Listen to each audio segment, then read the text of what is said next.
The government has released 1.4 billion towards the payment of the farmers.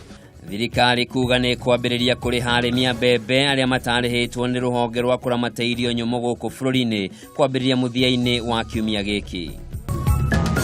Kama kuna nyumba yako inakaribiana na mto, wewe uambiwe ni gharama yako kuhakikisha hiyo mtu imesonga kidogo. Gavana wa Kiambu Ferdinand Waititu kuga nyũmba iria ciakĩtwo hakuhĩ na rũĩ itiagĩrĩire kũmomorwo, no nĩ njũĩ ciagĩrĩire nĩ gwetherwo gwa kũgerera. Nĩkũgĩire na gĩthagathago kĩgomano-inĩ kĩa arutani mwena wa gĩcũa-inĩ makĩregana na atongoria amwe ao. Na mũirĩtu ũmwe kuma Thĩka gũthondeka mĩgemio ĩrĩa ĩhũthĩkaga thenema-inĩ.